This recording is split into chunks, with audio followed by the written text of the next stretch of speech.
Hey, Shrub Crafters. Something I want to address today in a quick video is a head-to-head, and I see this often now on the Facebook groups. I see this on responses to some of my videos, and that is one of the giant misconceptions that we are faced right now, and especially in this pandemic time frame. Everybody's buying up everything that they can, and they're also buying up black powder stuff, which is a unique thing for us because we've always had a plethora of black powder available, caps, primers, shot primers, 209 primers for everything. And now everybody's getting involved in this sport as well because everybody's fearing what's going on, I guess. So they're buying up. So the misconception that I see all the time and hear, and I was just recently, this was addressed on one of my previous videos, and it's kind of funny because in my shitting fox video, the first shots I had with it were using RS Pyrodex down the bore, but we had 4F in the pan. And so some people are saying, well, that's probably my problem, why it's not igniting. So that's not even remotely close. RS Pyrodex will actually, or Pyrodex rifle basically, and there's pistol granulations, but the misnomer, I think somebody just recently told me, you're going to ruin your bore, shooting Pyrodex, and that you're not getting the ignition because Pyrodex doesn't work in flintlocks. Again, that's not true. So Pyrodex is a substitute, not black powder. It's actually more consistent to a modern powder. It's very similar to a newer formulated powder. And I want to reference you guys to a book. I think I've mentioned it before in here, but the Complete Black Powder Handbook from Sam Fidala. This is the 3rd edition, and this is on page 103, starts Pyrodex. And what's interesting to note is that this book is actually dated and from '96. So technology in here, again, and we've come leaps and bounds from there. But Sam is considered one of the experts in the field. If you look at a lot of people, and they often reference him. So I highly recommend picking up his book if you're new to black powder shooting.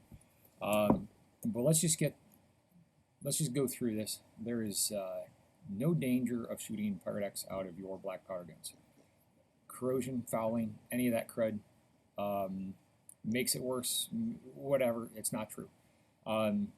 There's black powder, true black powder, is classified as an explosive, whereas your substitute propellants, which would be like 777, Blackhorn, Buckhorn, I can't remember, Blackhorn, 209, and Pyrodex, to name just some, White Hots, and so on. Those are not explosives, so they are allowed to be sold at big box stores without having a powder magazine to store them in, so they're more readily available. That's why you tend to see those in black powder. Typically has to get shipped in, or you have to have somebody who actually specializes in black powder.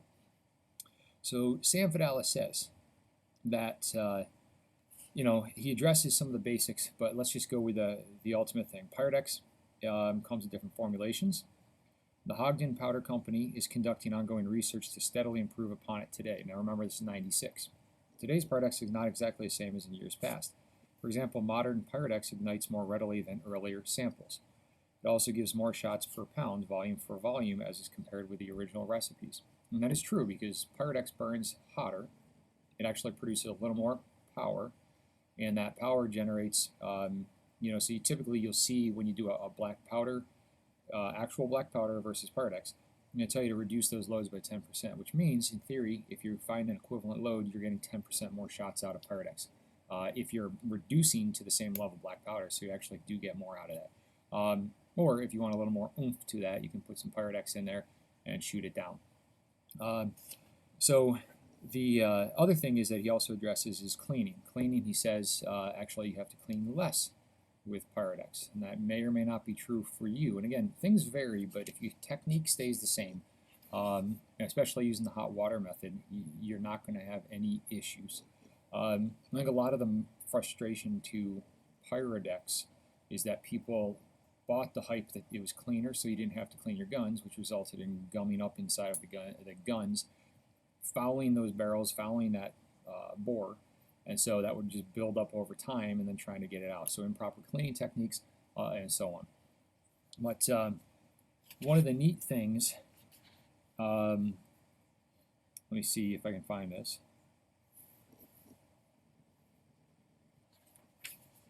Well, for cleanup, he says, the best place to begin a Pyrodex is at the story's end and not the beginning, how to clean up after a shooting session. While Ogden never suggested Pyrodex was non-corrosive, the idea has flitted about from time to time.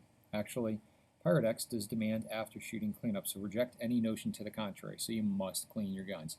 That's anything with any of the black powder, because it is corrosive. I mean, it's a powder that's sitting in there, and it is needing to be addressed. Also, this tale came from his way many years ago, so he decided to test it. The results are very extensive. Corrosion tests are located in Chapter 38, but 5 gun barrels were used over a period of time with 3 different powders and 2 different cleaning methods, water only, solvent only. And you'll see Pyrodex did no damage to its 2 test barrels, even though the barrels were sometimes left for a week between cleaning. After shooting with Pyrodex, muzzleloaders and black powder cartridge guns can be maintained just as if fired by black powder, with either the hot water method or a solvent method or a combination of both. And he's actually in favor of the combination of both in his personal use. It's extremely handy. It's readily available and sometimes cheaper than black powder locally. I know my local source is insane. I won't even buy from them anymore. They're $47 a pound. And that was pre-pandemic pricing. So I have no idea what they're doing it now for a pound, but I can go on Graf Brothers Sons or Graf and Sons, and I can go on to Powder Valley or Powder Inc. And you can get 16 bucks all day long. Midway's even stocking it. Log Cabin will sell locally. They don't ship. Maine Powder House will ship. I mean, there's so many places you can do this. So I highly recommend, if you have avoided Pyrodex. I don't like Pyrodex for a few reasons, mainly because black powder is available. I can get it, and it's got a lower set point for burning.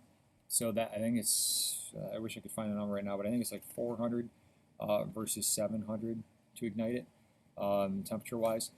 So it is easier to ignite in flintlocks, black powder is, than Pyrodex. So one of the misconceptions too is that you cannot use Pyrodex in a flintlock. So let's just get that off the table right now. Pyrodex in a flintlock works. My Shooting Fox video, all those shots were with Pyrodex, with 4F in the pan. The video that you're about to see is going to have me shooting Pyrodex with Pyrodex in the pan. And it's going to be black powder with black powder in the pan, and then you're going to have Pyrodex with black powder igniting that Pyrodex. So it'll be Pyrodex with 4F in the pan.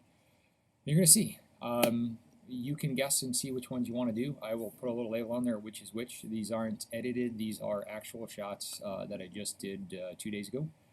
Took it out just to show you. So you're not going to destroy a barrel. You can't destroy your barrel using Pyrodex. Now put modern propellants down there, some modern inline centerfire cartridge rifle or pistol powder down a black powder gun, they explode. Pyrodex was formulated to be an alternative. You can get some higher pressures out of it, and it was just, at the time, I'm not really sure. I mean, there's some history in here that he talks about with it, but it's just one of those things that I think the companies were looking for something else to do, make more readily available, that wasn't quite as explosive as black powder from a labeling standpoint. But let's just do real quick. He says Pyrodex in flintlocks on 107. These two do not make a perfect combination. Although the latest Pyrodex works much better in flinters than earlier formulations, ignition is the primary problem because Pyrodex is harder to ignite.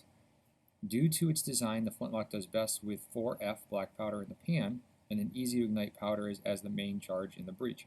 Black powder is easy to ignite. For those who wish to shoot Pyrodex in flintlocks, a duplex load can be used. For example, if the flintlock load calls for 100 volume RS, put down 10 volume of 2F first, followed by 90 volumes of RS, and that's rifle select Pyrodex. So this lays 10 grains of black powder in the breech, and then allows you to put 4F in the pan to ignite the black powder, which then ignites the rest. So you're giving it a little boost. I don't do that in my video because I'm going to show you don't need to do that. However, if I was hunting, black powder all day long. You're going to see in this video how quickly we can ignite a charge. And that's the goal of Flintlock or flintlocks. When you're first learning, some people have trouble. And again, that's why I think somebody commented, what a flinchlock, you lost me at flinchlock. I don't know if that means that you don't know what I'm referring to in a flinchlock, or if you're just saying you are not interested in the video. But it's hard to tell sometimes in comments what somebody is intending. But a flinchlock I'm referring to is because when you're first learning to do it, you can greatly improve your shooting style using a flintlock, because the hesitation and sometimes that powder burning in front of your face tends to cause you to drop off target. So really learning mechanics and follow through is a huge deal.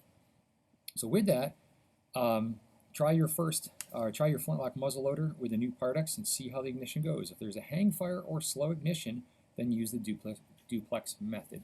And as you're going to see in the following video right here, you're going to see some of the different shots. It's not impossible. It's not recommended to do, and Pyrodex will not destroy your gun. It's actually Sam Fidel actually says it's easier to clean up. He says in his book that he gets 20 to 30 shots with no cleaning. Now, I get the same with my Hoppy's number 9 bore solvent patches. Out of all of my guns, I get anywhere from 20 to 30 shots with no cleaning in between as well. So I don't think he's on to anything there. I just think that Pyrodex is not to be feared. Pyrodex is no better or worse than black powder. True black powder does burn easier and ignites easier. But as many of you are looking on Facebook right now, I see it all the time. Where can I get real black powder? Where do I do it? You're going to have to order it. Most local places by law have to have a powder keg or magazine to store it in, so it just makes it harder for them. Without any further delay, I think hopefully the video will be informative for you, and I hope you get a greater understanding what Pyrodex is. Pick up the book Sam Fidel if you're new. It's got some great information. It's a little bit dated. Some things have been updated, and I don't even know if Sam Fidel is still alive, but the information that he provides is a great jumping off point. And remember, nothing is the end-all be-all. I mean, the old guns made 100 years ago, 200 years ago, that are still being used today are great. Some of those were cast barrels, cast iron barrels.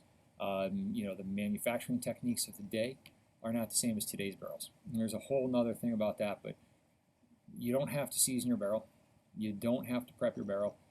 Clean it, use the hot water method.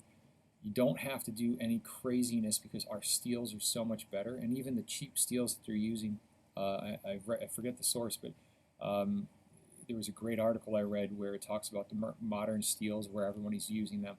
And while they're not phenomenal like other rifle barrels, we're still leaps and bounds above everybody else.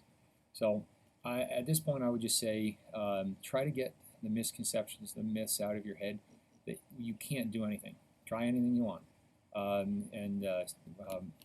Black Powder Maniac Mark has lots of videos doing lots of cool things, shoving stuff down your barrel, doing patterns, doing shots, and you're going to see very quickly that anything's possible as long as you do it safely.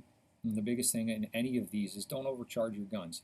Don't load too much, and whatever you do, do not use modern propellants, modern handgun and rifle powders in black powder firearms. And then one last extra tip is, I guess since we're on this topic, is whenever you're on the range, don't leave your pound of powder open, especially with flintlocks, because you're shooting a giant fireball out of the side of the gun. Caps is a little better because it's going down and in. But always cover your powders. Try to put your powders into a secondary source and never load directly from a powder horn. Always use some kind of measure and then throw it down your barrel. Or if you have, like I have in some of mine, where it's you'll see me tilt upside down, I've got a spring-loaded brass measure on the powder horn. Tip it upside down, shake it just like on some of the flasks. Let go of the spring, and then under your finger is that 20 or 30 or 40 or 50 grain charge, whatever you have. At that point, it seals off the rest of the powder, and you can stick that down the barrel safely. So anyway, enjoy. Here's the shots. But there is a big myth out there that Pyrodex is shitty and it's bad. So combined with the shitting fox, we should have shitty stuff going on. But I got one in the barrel right now. Should be still primed. I think so. We'll see what happens.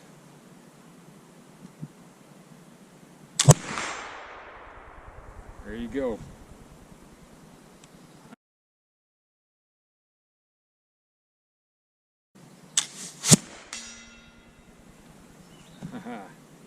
Nice delayed there.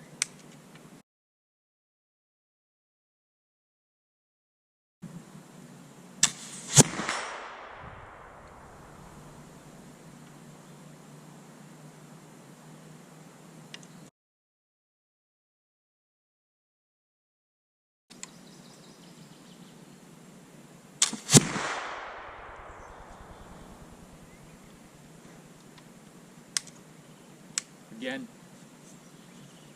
Pyrodex, 30 grains, 4F in the pan.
Alright, there you have it.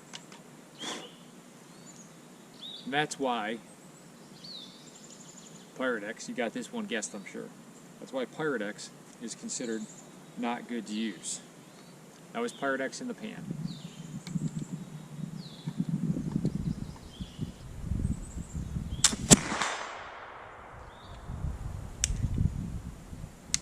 That's 4F in the pan.